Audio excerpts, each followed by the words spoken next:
Aquí estamos en la segunda parte de la lección número 5 del curso de álgebra avanzada. Al final de la primera parte de esta lección explicamos lo que eran definiciones recursivas o inductivas y dijimos que eran definiciones que expresaban una cantidad en términos de cantidades conocidas previamente. Y aquí tenemos una primera definición recursiva o inductiva que dice que tome un número x real, entonces x a la 1 es igual a x. Y eso lo sabemos desde que definimos la operación de exponenciación. Si el exponente es 1, no hay que escribirlo. X a la 1 no se escribe, sencillamente se escribe x. Y la segunda parte dice, para que un valor k natural. Yo conozco el valor de x a la k, entonces ¿cómo yo puedo hallar el valor de x a la k más 1? 1 más ese exponente k. Pues reescribo eso como x a la k, que ya yo lo conozco, por una x más. ¿Ves? Ya usted verá que esta definición, como indicamos también al final de la primera parte de esta lección, redefine la operación de exponenciación como la conocimos en el álgebra elemental. Que recuerde que era x a la n, que quiere decir multiplicar el número real x por el mismo, un número de veces igual, lo que indica el exponente. O sea que hay que haber n factores iguales. Pero mire, si yo tengo x al cuadrado, según esta definición, bueno, fíjense que yo debo escribir el exponente de una x, o del número que sea, ¿verdad?, como algo más 1. Pues x al cuadrado, ¿cómo se escribe como algo más 1? Pues sencillamente 1 más 1. Pues según esto, eso será x al primer sumando que hay en el exponente, o sea que x a la 1 por una x más, ¿verdad? Pero x a la 1, por esta primera definición, esta primera parte de la definición es x. Así que x a la 1 sustituyo por x, y me queda esta x, que sustituyó al x a la 1 por esta otra x. Así que efectivamente, fíjense que x cuadrado, ¿qué es? X por x, tal como dice la definición de exponenciación original. Si yo tengo x a la 3, ¿cómo yo puedo escribir ese exponente 3 como una suma? Que sea algo más 1, pues claramente 2 más 1.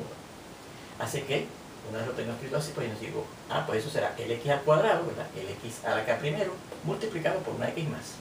Pero x al cuadrado yo acabo de encontrar que es x por x. Así que yo puedo sustituir aquí, quitar x cuadrado y poner x por x. Mira aquí, x por esa x adicional. Así que efectivamente, fíjense que x a la 3, ¿cómo nos ha quedado finalmente? X por x, que es como lo hubiésemos encontrado aplicando la definición original que vimos en el álgebra elemental. X a la 4, ¿cómo yo escribo el 4 como algo más 1? Pues 3 más 1. X a la 4 sustituyo el 4 por 3 más 1.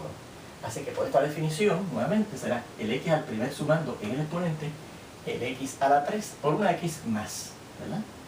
Pero x a la 3 yo encontré aquí que era ¿qué? X por x por x. Así que si yo quito x a la 3 y lo sustituyo por x por x por x, míralo ahí, por esta x más que me queda, que x a la 4 es x por x por x por x, tal como decía la definición de exponenciación original que vimos en el álgebra elemental. Así que fíjense que sí, esta definición recursiva o inductiva nos redefine la operación de exponenciación.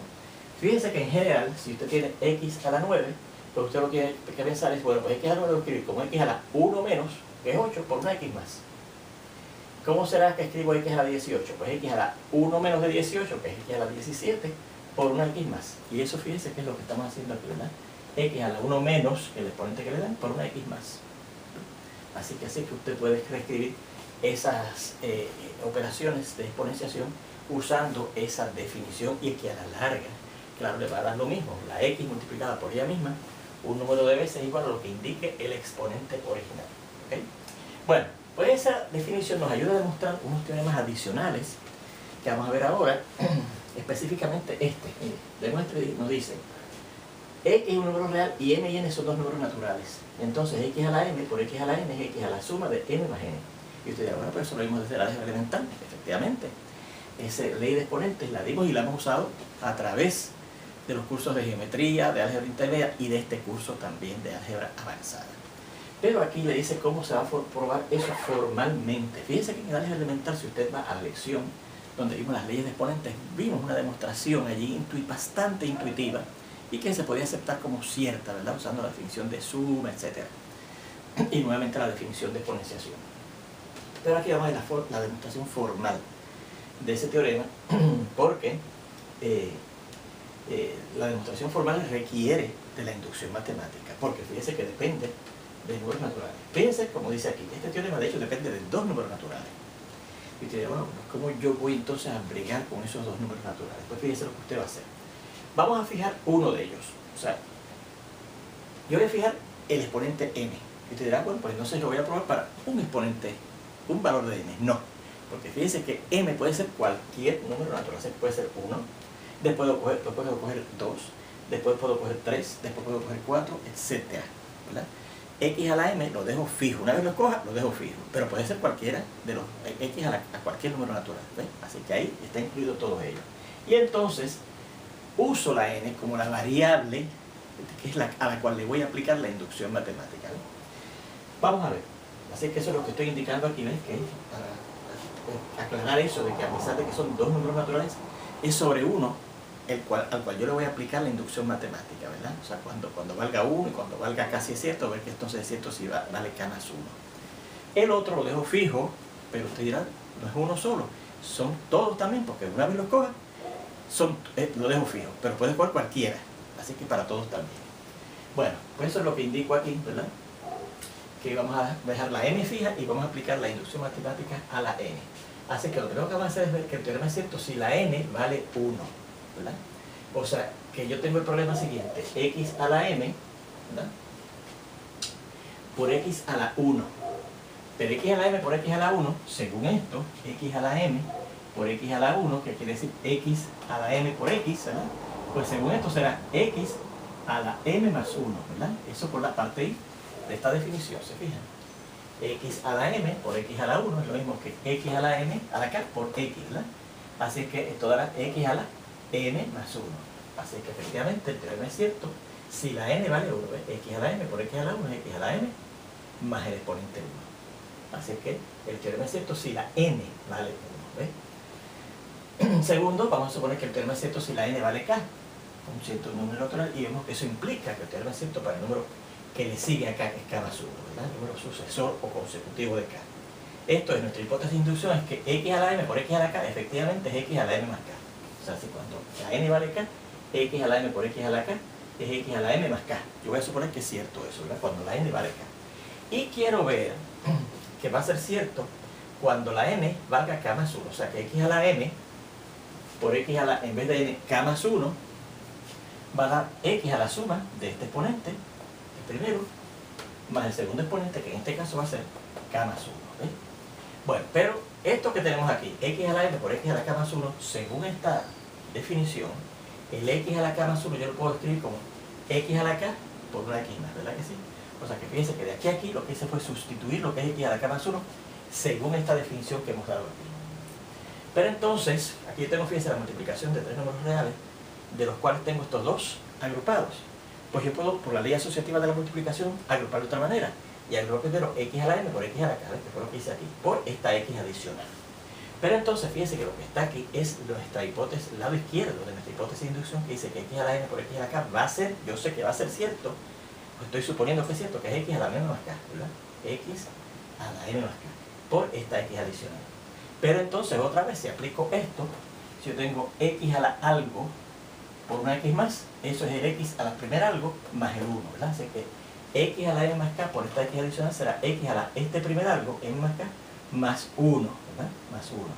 Pero entonces, por la ley asociativa de la suma, en vez de yo sumar m más k, puedo sumar k más 1 primero. Así que cambio la agrupación, dejo la m fuera y sumo y agrupo k más 1, ¿verdad? Así que fíjense que x a la m por x a la k más 1, ¿qué nos dio finalmente? X a la m más paréntesis k más 1. Y eso era precisamente lo que yo quería ver, ¿ves? Que x a la m por x a la k más 1 era finalmente x a la m más k más 1. Y ahí está la demostración del segundo paso de inducción para demostrar este teorema. Vamos a ver este segundo ejemplo, en donde nuevamente vamos a aplicar esta definición, ¿verdad? Así que el segundo ejemplo lo voy a escribir por aquí debajo para no usar esta definición, porque vamos a estarla usando para justificar algunos pasos, ¿verdad? Y dice así: sean x y y dos números reales. Segundo ejemplo. Pero con la y distinta de 0. Y sea n un número natural. Entonces, dice que x sobre y a la n es lo mismo que x a la n sobre y a la n. Nuevamente, otra de las leyes de exponentes que estudiamos bastante al final ya de la álgebra elemental, ¿verdad? Una exponenciación de una fracción es el numerador a ese exponente sobre el denominador a ese exponente también, ¿verdad? Bueno, pues a ver cómo demostramos. Primero, nuevamente tenemos que usar la inducción matemática porque fíjense, depende de ese número natural n. Primero, demostramos que el teorema es cierto si la n vale 1, que es el primer número natural que hay, es más pequeño. Así que vamos a ver cómo se demostraba eso, que x sobre y elevado a la 1, en vez de n ponemos 1, nos tiene que dar lo siguiente, vamos a ver. Bueno, fíjense que x sobre y a la 1, según esta definición, es x. O sea que x sobre y a la 1 es lo mismo que x sobre y, ¿verdad? X sobre y. Pero por la misma razón, ¿qué es x? X a la 1. ¿Y qué es y? Y a la 1. Así que efectivamente, como dice el teorema, x sobre y a la 1 es x a la 1 sobre y a la 1. Eso es lo que decía el teorema y hemos visto que es cierto cuando la n vale 1, cuando el exponente es 1. Segundo, suponiendo que el teorema es cierto si la n vale k, pues la k es un número natural cualquiera,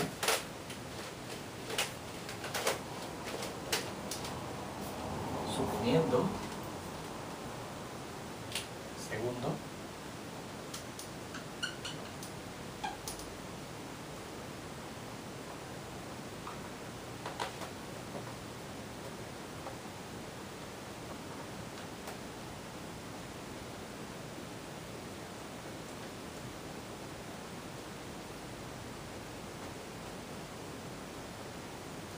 que el teorema es cierto para n igual a k, cuando la k es un número natural, demostramos entonces que el teorema también es cierto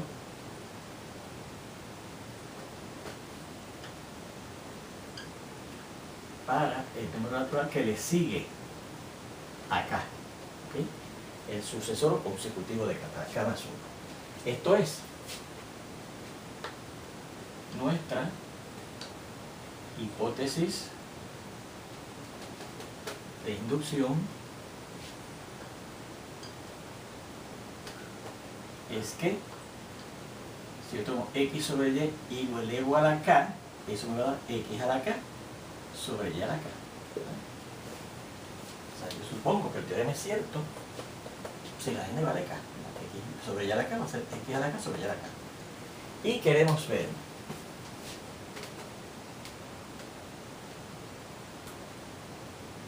que x sobre y a la k más 1 va a ser x a la k más 1 sobre y a la k más 1. ¿Okay? Muy bien, eso es lo que queremos ver. ¿Y cómo veremos eso? Pues mire, pero, ¿qué es x sobre y elevado a la k más 1? Bueno, pues según esta definición que teníamos aquí, que no hemos borrado, si usted tiene algo elevado a la k más 1, lo puede escribir como ese algo a la k por ese algo adicional. Así que x sobre y a la k más 1 será este algo a la k por una x sobre y adicional. ¿No? X sobre y a la k por un x sobre y adicional. Pero, por la hipótesis de inducción, x sobre y a la k, miro aquí, x sobre y a la k, dice aquí la hipótesis de inducción que va a ser x a la k sobre y a la k. Yo estoy suponiendo que eso sí es cierto, ¿ves? Así que puedo sustituir ahí lo que es x sobre y a la k por lo que dice la hipótesis de inducción, x sobre y a la k es x a la k sobre y a la k. Así que esto será x a la k sobre y a la k por x sobre y adicional, ¿verdad que sí? Pero fíjense que aquí yo tengo una multiplicación de fracciones. ¿Y cómo se multiplican fracciones? Pues este numerador por este numerador y este denominador por este denominador. Así que esto es lo mismo que decir x a la k por esta x sobre y a la k por esta y. ¿Verdad que sí? Y si yo tengo x a la k por otra x, eso es lo mismo que x a la k más 1, así que esto será x a la k por x a la k más 1. Y si tengo abajo y a la k por otra y, por un número a la k, por otro no, por otra es ese mismo número, es ese número a la k más 1, así que y a la k por una y va a ser lo mismo que ya la suma de acá más 1. Así que por lo tanto, debido a la ley transitiva de las desigualdades, perdón, de la igualdad,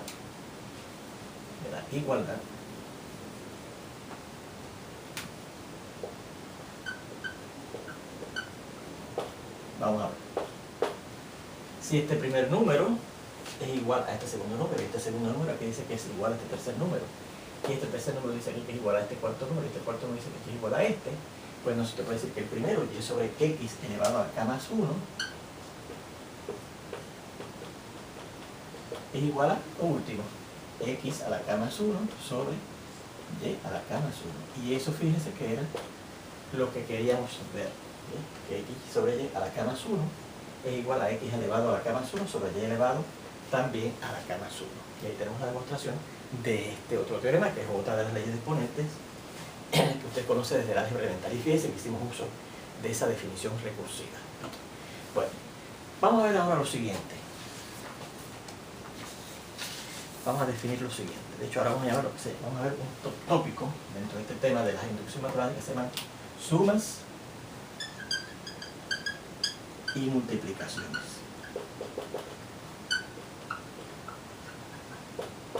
Sumas y multiplicaciones. ¿Sí? Y vamos a hacer la siguiente definición.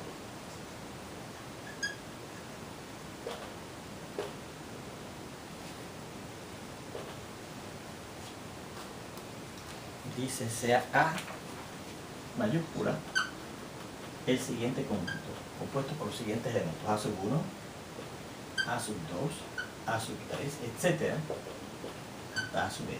¿Sí? Bien. Un conjunto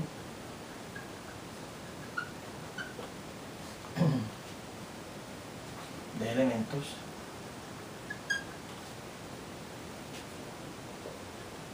que están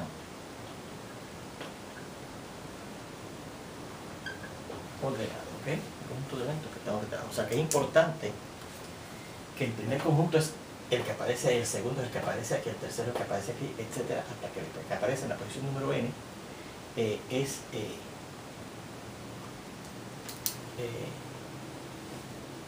último que aparece es el elemento número n, ¿verdad? Bien, entonces decimos, si 1 es menor o igual que cierto número j, y esto es menor o igual que cierto número k, y este es menor o igual que cierto número n, o sea, 1, ¿verdad?, que sería el primer correspondiente al primer suscrito, y n correspondiente al último suscrito, la expresión siguiente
Sumatorias y multiplicatorias.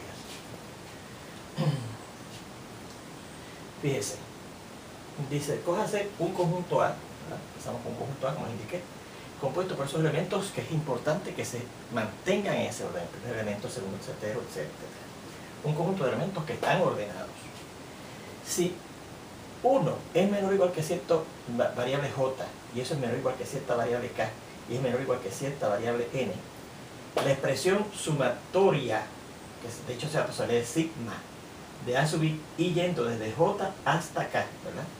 O y yendo de J a K, porque de las dos formas se puede decir, se llama una sumatoria, y se define del siguiente modo: la sumatoria, ¿verdad? O la suma, o sigma, de A sub I, y yendo desde J hasta K, es la suma, por eso se llama ese signo una sumatoria, la suma del primer elemento que vamos a sumar, que es el que tiene suscrito J, y después el que le sigue A sub J más 1, y después el que le sigue A sub J más 2, y así se sigue hasta llegar a A sub K, donde claro, no será anterior el que está antes del elemento A sub K en nuestro conjunto.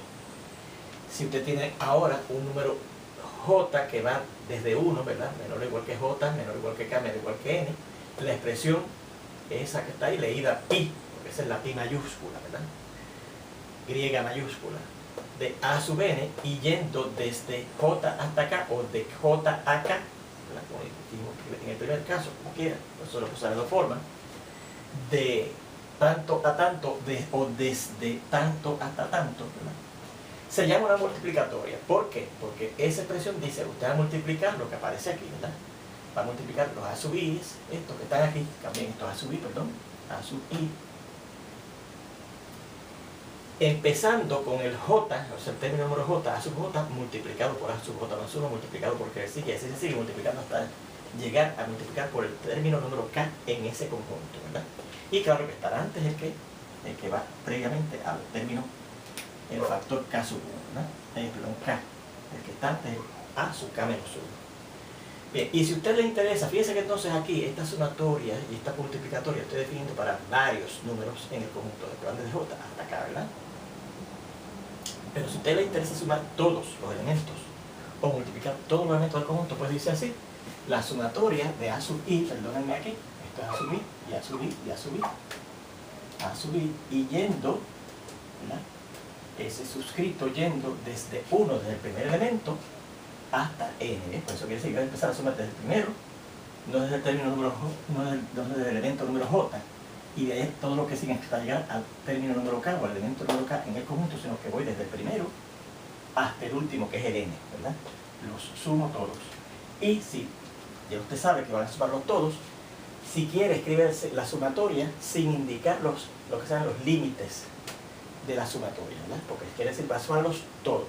Y la multiplicatoria igual, pues escribe la multiplicatoria o la pi de A sub I, donde la iba desde el primero hasta el número N, ¿verdad? De todos ellos, ¿verdad? Pues multiplicamos todos ellos. Y claro, como van a multiplicar todos ellos, si quieren, no tienen ni siquiera que especificar los extremos de la multiplicatorias, dice la multiplicación de todas las A sub I, etc. Dicho sea de paso, llamamos en matemáticas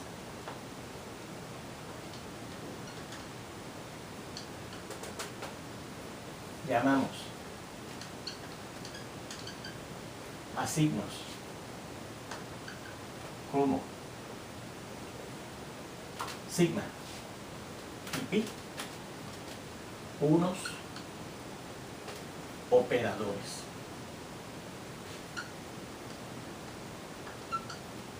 Ya que indican una operación que vamos a efectuar. Por ejemplo, el operador sigma indica una operación que es una suma, y el operador pi indica una operación que es una multiplicación.